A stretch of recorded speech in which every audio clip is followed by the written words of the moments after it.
गुरुजी, कर्म और भाग्य की बात हो रही है आज, तो दोनों ही करना पड़ेगा या कोई रेशियो है 50-50, या आपका 70% भाग्य से काम चल जाएगा और 30% कर्म पे आप निकाल सकते हैं जीवन? मुझे लगता है कि ये आज के युवाओं के लिए सबसे आवश्यक प्रश्न है। कर्म और भाग्य ये सदैव दो पक्षों का अपना अपना डिफेंस सिस्टम है। दो अलग अलग पक्ष हैं। एक वो पक्ष है जो बहुत कर्मठ है, जो बहुत मेहनतकश लोग हैं, जो बहुत काम करते हैं, जो निरंतर प्रयत्नशील हैं, जो दिन रात एक कर रहे हैं।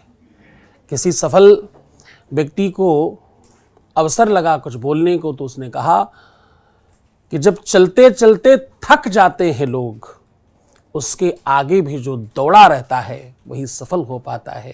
तो एक वो लोग हैं जो तमाम तरीके से मेहनत कर रहे हैं, दिन रात एक कर रहे हैं, कर्मठता दिखा रहे हैं। दूसरे वो लोग हैं जो अकर्मण्य हैं, जिनको कुछ करना नहीं है। उनको सिर्फ इसी बात से आनंद है कि मैं रईस हूँ, मैं धनवान हूँ, मैं बहुत बड़ा पैसे वाला हूँ। बस यही दिखाने में दिन रात लगे रहना है। मैं फला का बेटा हूँ, मैं फला का भाई हूँ, मैं फला की बेटी हूँ, इनकी बहन हूँ, इनकी दादी, इनकी नानी, मैं कुछ किसी की हूँ, उसकी वजह से मैं ये हूँ। मैं क्या हूँ ये उनको पता नहीं है। वो स्वामी तुलसीदास जी कहते हैं कि भूमि परा कर गहत आकाशा, लघु तापस बगबाग बिलासा। यानी वो ऐसा दिवा स्वप्न देख रहे हैं कि जो कुछ करेंगे वो दूसरे करेंगे। और भारतवर्ष में ये बड़ी विडंबना है। यहाँ बूढ़ा पिता 50 साल का, 60 साल का भी हो जाए तो जवान 25, 30, 35 साल, 40 साल तक के बच्चे ये चाहते हैं कि मेरा पिता मेरे लिए क्या कर रहा है, उसने मेरे लिए किया ही क्या है, उसने मुझे दिया ही क्या है। ये परंपरा इतनी गड़बड़ है कि यहाँ घोड़े को पैर बांध कर दौड़ाया जाता है और गधों के ऊपर सवारी करने के लिए लोग प्रयास करते हैं। घोड़े को गधा बना देते हैं और गधे को घोड़ा बना देते हैं। एक व्यक्ति अगर सफल हो गया घर में तो सब उसी पे चढ़ जाएंगे, सब उसी की जिम्मेदारी हो जाएगी, सारी की सारी व्यवस्था उसको ही करनी पड़ेगी, क्योंकि वही अकेला संस्कारी होगा। और अगर उस बेचारे ने नहीं कुछ किया तो दुनिया का सबसे बड़ा पापी, सबसे ज्यादा दुष्टात्मा, सबसे ज्यादा धूर्त, सबसे ज्यादा उठाई गिरा अगर कोई होगा तो बेचारा वही ही होगा। क्यों? क्योंकि वो क्यों सफल होने के बाद क्यों नहीं कर रहा है? इतने बड़े सफल है, इनका भाई देखो ऐसे घूम रहा है, इतने बड़े सफल है, देखो इनके फलाने चाचा जी तो ऐसे ही घूम रहे हैं। सफल व्यक्ति की जिम्मेदारी है क्या सफलों को सफल करना? तो वो जो आप कर्म और भाग्य की बात करते, गीता में लिखा गया कर्मण्येवाधिकारस्ते मां फलेषु कदाचन, इसको लोगों ने अपनी सुविधा के अनुसार चेंज कर लिया। लोगों ने इसका अर्थ क्या बताया कि भाई कर्म करो, फल की चिंता मत करो, जबकि ये सच नहीं है। यहां फ्यूचर टेंस है, सप्तम विभक्ति लगी है। वो कह रहे कर्मण्येवाधिकारस्ते, फ्यूचर की बात है। काम करोगे तो फल की चिंता करनी ही नहीं पड़ेगी, ये कहा जा रहा है। करोगे तो, अब कर ही नहीं रहे हो, केवल फल की ही चिंता है। फल बाई प्रोडक्ट है। फल क्या है? बाई प्रोडक्ट है। पेड़ लगाया तो फल आएंगे ही। कभी भी किसी किसान की यह चिंता नहीं होती कि मैंने हाय अपने घर के बीज जमीन में मिट्टी में फेंक कर आया हूं, अब क्या होगा। वो खूब लगा रहता है, परिश्रम करता है। पहले अपने घर का बीज, अपने घर की सामग्री, अपने घर का अनाज फेंक कर आता है खेत में, और फिर निरंतर उसमें और प्रयास करता है, और पानी लगाएगा, खाद डालेगा, निराई करेगा, गुड़ाई करेगा, रखवाली करेगा, फिर काफी समय के बाद उसको फसल मिलेगी। बस ऐसे ही कर्म और भाग्य, प्रारब्ध काम करता है। आप यदि कर्मठ हैं, आप अगर कर्मशील हैं, तो भाग्य उसका बाई प्रोडक्ट है। फर्स्ट कौन है, पहला कौन है, इसमें लोग कंफ्यूज करते हैं अपनी अपनी सुविधा के हिसाब से। श्लोक कहता कुछ और है, लोगों ने बना कुछ और लिया है। तो मुझे लगता है कर्म और भाग्य एक दूसरे के पूरक है। युवा पीढ़ी है भारत की जी, आप लोगों ने कितनी बार ऐसा सुना होगा या खुद भी कभी कहा है कि भाई मेरी तो किस्मत ही खराब है, कुछ भी करती हूँ वो होता नहीं है? क्या सवाल है आपके? मेरा सवाल ये है कि आज के ज़माने में ऐसा देखा जा रहा है कि जो लोग अच्छे कर्म कर रहे हैं उन्हें भी बुरे भाग्य का सामना करना पड़ रहा है, और जो बुरे कर्म कर रहे हैं उन्हें अच्छे भाग्य का सामना करना पड़ता है। तो इसके बारे में आप क्या कहना चाहेंगे? ये बड़ी टेंशन रहती है वैसे सच में। हाँ, ये बहुत बहुत खराब भारी लोग बड़े आपने किसान के बारे में कहा, वो फसल लगाते हैं पर उन्हें तो फसल अच्छी नहीं मिल रही है, तो उन्हें तो बुरे भाग्य का ही सामना करना पड़ रहा है। और जैसे जो क्रिमिनल्स हैं वो बुरे कर्म कर रहे हैं पर उन्हें तो कोई सज़ा भी नहीं हो रही। तो इसके बारे में आप क्या कहना चाहेंगे?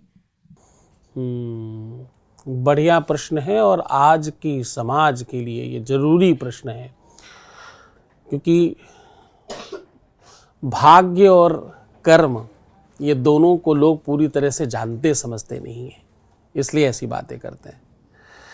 इस देश में 99% से ज़्यादा लोग अब शिक्षा की तरफ चल पड़े हैं, जागरूक हो गए, सब पढ़ने लग गए।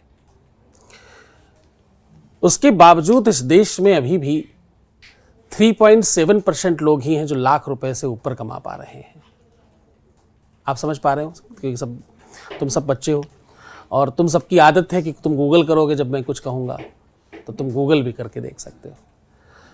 अब जिस देश में हम प्रसाद मानकर पास होते हैं, जिस देश में एग्जाम हम इस भरोसे देने चल पड़ते हैं कि किसी तरह बस पास कर देना, इस बार पास करवा देना इस बार किसी तरह से, तो साल भर हमने कितनी ज्यादा मेहनत की, हम कितने कर्मठ हैं, हम कितनी अच्छे कर्म करके बैठे हैं, ये हमसे ज्यादा कौन जानता है।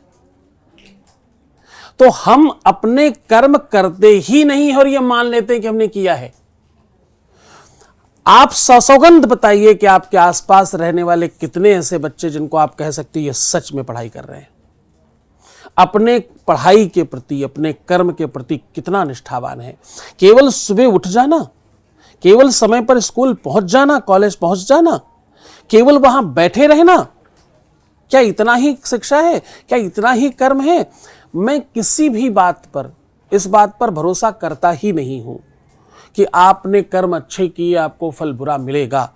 आप जागरूक हो जाइए। इस समय किसानी से ज़्यादा किसी में लाभ नहीं है, लोग करना नहीं चाहते। रिसर्च जिस प्रकार बाकी चीज़ों में हो रही वैसे कृषि में भी हो रही, खेती में भी हो रही है। मैं बहुत स्पष्टता से आपको कह रहा हूँ, जीवन में आपने अगर एग्ज़ाम दिया है, नंबर कम आए हैं तो किसी का दोष नहीं है, एक ही आदमी का दोष है। किसका? जिसने एग्ज़ाम दिया है। क्योंकि जब तुम तटस्थ होते हो, तुम्हारा आत्मविश्वास बढ़ा होता है। आपका नाम क्या है? कितनी जल्दी बताया। तुम्हारे 7 बैक फादर्स का नाम बताओ। तुम्हारे पापा के पापा के पापा के पापा के पापा 7 बार पीछे जाओ, वहां उनका नाम बताओ। नहीं पता ना। अब दोनों के कॉन्फिडेंस में कितना फर्क है। पहला आपको पता था, आपने फट से बताया, फ्रैक्शन ऑफ सेकंड में मेरा प्रश्न हुआ, आपका जवाब आ गया। दूसरा आपको पता ही नहीं है, कहां से बताओगी? आत्मविश्वास लाओगी कहां से? सफल होगे कहां से? सफलता कर्मठता के कर्म के पथ पर चलकर मिलती है, उसमें आपको जूझना पड़ता है। ये ऐसी व्यवस्था है, आग सामान्य जलाइए तो भोजन पकता है, उसको और तेज करिए तो सोना पिघलता है, उसे और डबल कीजिए तो वही सोना कुंदन बन जाता है। ये कर्मठता है। अमीर बनने के लिए, सफल होने के लिए त्याग करना पड़ता है। सफलता त्याग मांगती है। यूं ही सफल नहीं हो गए, इसके लिए बहुत कुछ करना पड़ा है। न जाने कितनी रातें जागी हैं, संडे मंडे होली दीपावली त्याग दी है। अपना यहाँ वहाँ घूमना फिरना, दोस्तों के साथ मौज मस्ती त्याग दी है। न जाने कितने त्याग किए हैं, कितने ताने सुने हैं, न जाने कितनों की बुराइयां सुनी हैं, न जाने कितने लोगों की बातें सुन सुनकर कान पके हैं। उसके बाद सफलता मिली है। सफलता बहुत कुछ मांगती है और वो जो मांगती है उसका नाम कर्म है। तो कर्म हमारे, ये ईश्वर, भाग्य जो है वो ईश्वर की योजना है या हमारे पिछले कर्मों का फल? और क्या बुराई है इसमें कि अगर लोग भाग्य को मानते हैं, क्या यह कर्मण्य बना देता है? अच्छा, इसमें मुझे लगता है कि हमारे शिक्षा के अभाव का प्रभाव है। इस देश में लोग आंख से नहीं कान से देखते हैं। मैं क्या कह रहा हूं? लोग आंख से नहीं देखते, कान से देखते हैं। जो सुन लिया वही सत्य है, कोई सत्यापित करने की जरूरत नहीं है। आपको बस धीरे से कान में फूंकना है, ऐसा ऐसा ऐसा है, सामने वाला वैसा ही मान लेगा। जैसे सच में कल आप अपने कमरे में अकेले थे, आप कमरे के अंदर क्या कर रहे थे वो दूसरे को कैसे मालूम पड़ेगा, पर दूसरा जाकर के ऐसा बताएगा बाहर कि जैसे वही सत्य था। तो साहब मुझे ऐसा लगता है कान के बजाय आपको आंख से देखना चाहिए। आप जब शिक्षावत होते हैं, जब आप पढ़ लिख कर समझ कर कोई चीज करते हैं, तो आपको सब चीजों में सफलता मिलती ही मिलती है। भाग्य और कर्म, इसमें सिर्फ और सिर्फ जो कुछ पहले है उसका नाम है कर्म। मर्यादा पुरुषोत्तम भगवान श्री राम भाग्य से राम नहीं बने, कर्म से राम बने। जनरली तो वो राजा दशरथ के पुत्र ही थे। जब उनके जीवन में संघर्ष आया, जब उन्होंने कर्म किया, जब कर्मठता की, जब दिन रात एक कर दिया, विचार करके देखिए 14 वर्षों तक वन में बिना किसी व्यवस्था के वो व्यक्ति रहा जिसका जन्म चक्रवर्ती राजा के घर में हुआ था। कोई कमी थी ही नहीं। नौकर 17 लाख, व्यवस्थाएं अकूत, सड़कें सोने की, दीवारें चांदी और हीरे जवाहरात की। ऐसे घर में पैदा हुआ बच्चा बन बन भटक रहा है, कोई व्यवस्था नहीं है।